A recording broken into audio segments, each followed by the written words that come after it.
Welcome into another edition of Conversations with Paul Brown. We are at the Anderson County Museum, and our guest is Miranda Hayes, who works for the museum, and she has also done an extraordinary piece of artwork. She's going to tell us all about that and some other things as well. Your family consists of how many? I have 2 older brothers and 2 older sisters, and I'm the youngest. My oldest brother and sisters are 20 years older than me, so then when me and my sister were born, they kind of started over with us. If they were going to start over, they were going to start over with 2. And your older brothers, are they out of school? Are they now working, your older brother and sister? Yes. All my brothers and sisters own their own business.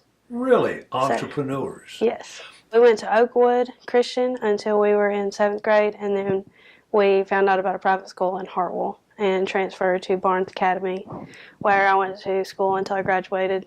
With our class of 4, we had a lot of one-on-one time with teachers and stuff.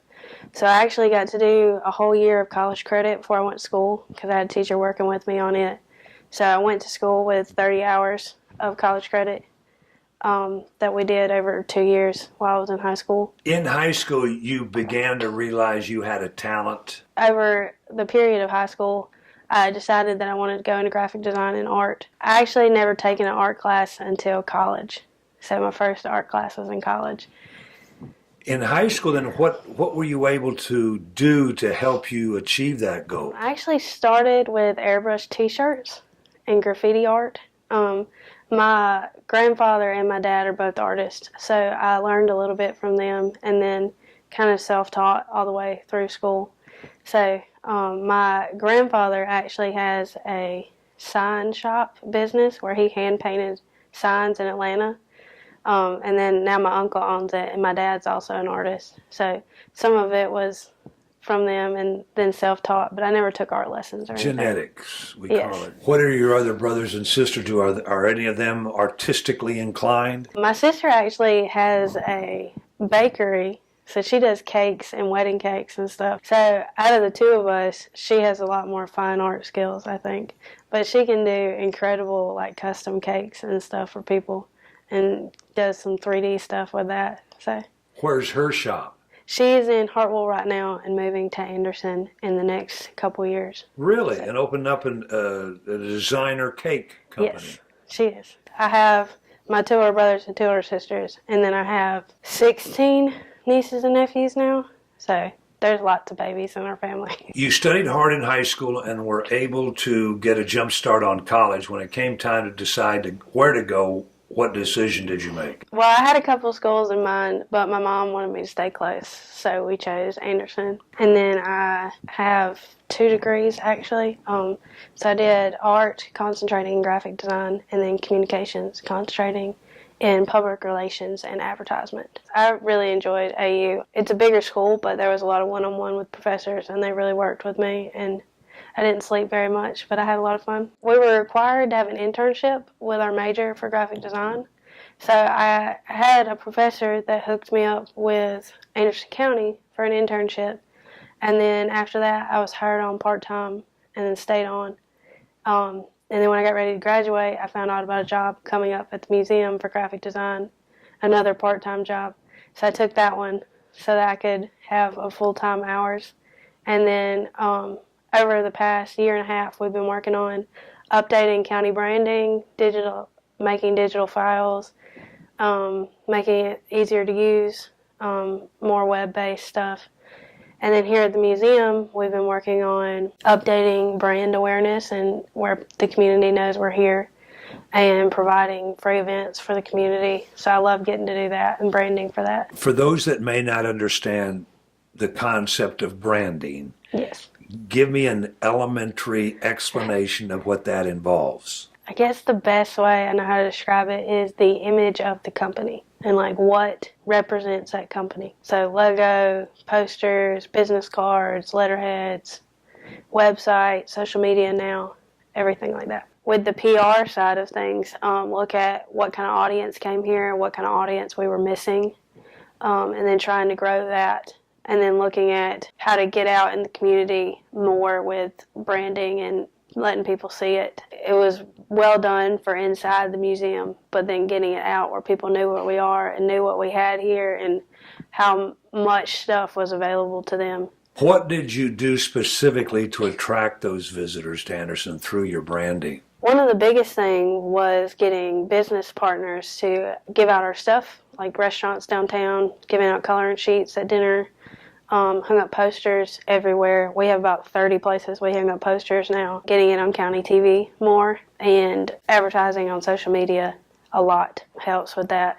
And we've started branching out into some more digital places, like Hulu runs some ads for us now. So stuff like that gets a different demographic. And then looking at what, specifically with kids, with all my nieces and nephews, I have a pretty good database to pull from for different age groups. So looking at different things that kids are interested in that would want them to come here. So we've done some like video game tournaments that are history related stuff.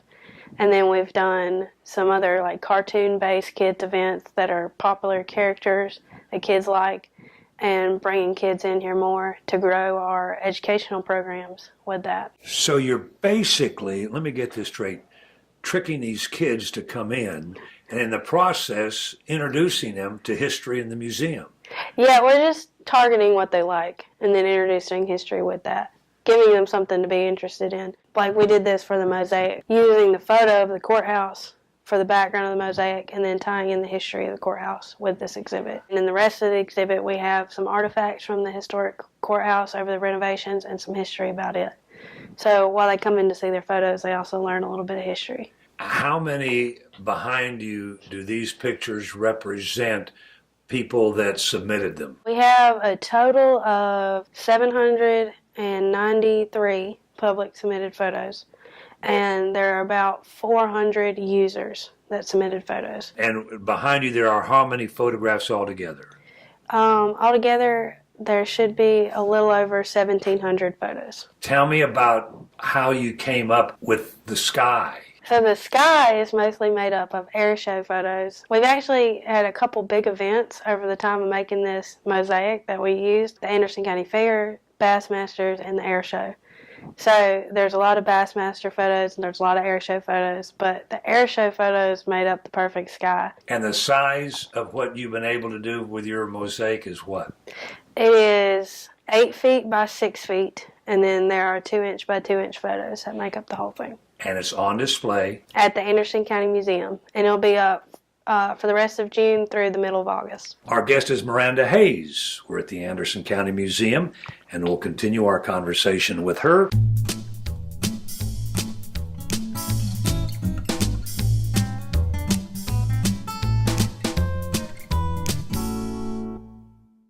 Welcome back to Conversations with Paul Brown. We are at the Anderson County Museum. Miranda Hayes is our guest. She's a graphic artist, and she's responsible for what you see behind her. When we say that you had public input into this project, you even went to some local students and said, I need your help. So the AU graphic design senior class I've worked with on this project as well. So they sent me photos. They do like a portrait of each of the seniors when they're getting ready for their senior show. So as they're promoting their senior show, they crossed our promotion for this I Love Anderson County post.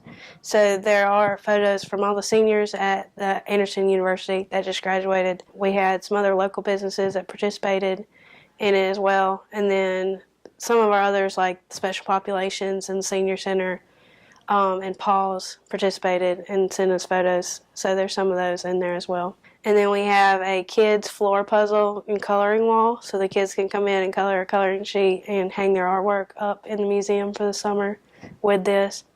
And there's some scavenger hunts to go along with that, kind of an I Spy thing.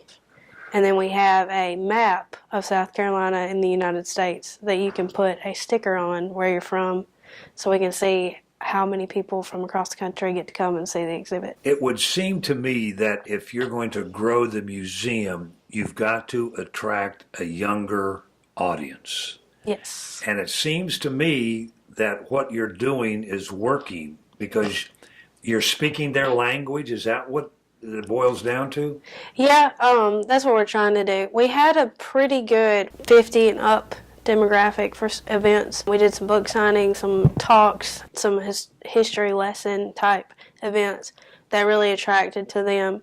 And then we had some little kid events that targeted to them. So we had little kids and their parents or their grandparents come. So we're kind of missing the high school, middle school, college to 30-year-olds. Yes. Yeah. So not really have kids yet, but not really interested in coming and sitting in a lecture. So I was trying to target those with this exhibit and trying to figure out what we're going to do for the summer. What would they want to come see? So that's where we got this photo mosaic idea, doing some research on that. Each photo is imported, cropped, downsized, and then matched with the value of the picture in the background. And then each photo is used twice, or if it's like a group shot, we had to crop it to fit a 2x2 grid. So then those photos are used twice to use both sides of the photo. You took your raw material, I think, and did a fabulous job with it. Looking back, are you happy with the result? Yeah, I'm really happy with it. I'm excited. We want to do another one every year is kind of our plan with it. That next year, I think, since you can see the final product of this one, since this is the first year we've done this, I think this will help promote next year's and get even more interaction on social media for the county and promoting that hashtag so we can grow it. How do you describe Anderson County and our community? You have bigger town amenities with a small town feel, and we have the lake and the museum, of course, and there's lots of other little things. You're close to Greenville if you want something else. You're close to Hartwell if you want something smaller. Right now, we are finishing up all the new Anderson County brand. So you'll start seeing that, the new signs, their new logo. With that, we took the original county seal and I redrew it to restore the original county seal, because the remake of the county seal had photos in it, but it took out the artifacts that were in the original seal. So we took the original county seal and redrew it and reformatted it to be a digital version that could be used, and then just kind of defined where that would be used. You also redesigned and helped brand the Anderson County Senior Citizens Program. Yes, I did. Tell me about that. Yes, so we've been working with Kelly Jo on that. We got to rebrand their stuff and kind of bring it into the Anderson County brand so you can see the connections there. Another fun project I got to do was the animal shelter. So they have a new logo as well that ties it in with, it's kind of from Lady and the Tramp, actually. So their logo is a dog tag or a pet tag. So when you adopt a pet, you put their name on it. So that was the idea with that, is that no matter what pet you get, you put a tag on them so they know they're yours. The farmers market is the last thing, is actually what I started with as an intern, and we're finishing with now. So they have some new posters going out that has like an apple on it that says hardcore. There is one that has corn on it that says amazing, Anderson County Farmers Market. So there's some fun little cartoon posters that are going up about that too. How are you going to get the word out that this is available and people need to come down and enjoy the temporary gallery? Well, everyone who submitted a photo got a notification that the exhibit is up and to come see it. And we also have several events over the summer that if you want to plan a trip and make it a day event at the museum, you can go to our website at andersoncountymuseum.org/visit. And it'll have all of our upcoming events, our upcoming programs, how to book a tour if you have a group coming, all the kids stuff if you want to filter through just kids activities if you have kids that want to come. And it has our new exhibits in the museum along with the temporary gallery and the hashtag mosaic. We also have our new cannon that's in the exhibit as well in the third gallery at the museum. We're also working on some audio tours that should be ready to go this summer. And we're going to set up so there's kid-to-kid tours. So we'll have a kid give a tour for that age group so that it makes it a little bit easier for the kids to digest the museum.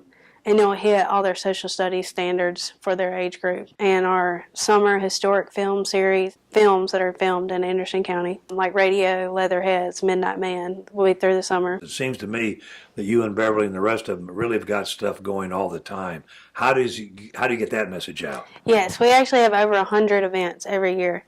So there is a newsletter. Sign up on our website that you can send us and we'll get you added to our constant contact list. And if you follow us on Facebook, it'll send you a notification every time we have a new event as well. So our Facebook is Anderson Museum And then our website is andersoncountymuseum.org. I really enjoy working here. I love getting to do the kids stuff. There's always something new, which I think as a designer, a lot of designers get burnout of stuff because they're doing the same thing. I'm never doing the same thing here. We're always doing something new. And getting to do exhibits like this and getting to work with people and see what they like and what they want to do here and getting to provide that for them. Seeing kids happy when they come. It's fun. We're open Tuesdays from 10 to 7, and then we're open Wednesday through Saturday 10 to 4. And we're located at 202 East Greenville Street, Anderson. Listen, thank you so much for all your hard work on behalf of all of us at Anderson County. Thank you. Yeah, thank you. Our guest has been Miranda Hayes. We want to thank her for spending some time with us, and we would like to invite all of you to be back with us next week, same time, for our next edition of Conversations with Paul Brown. Until then, take care, everybody.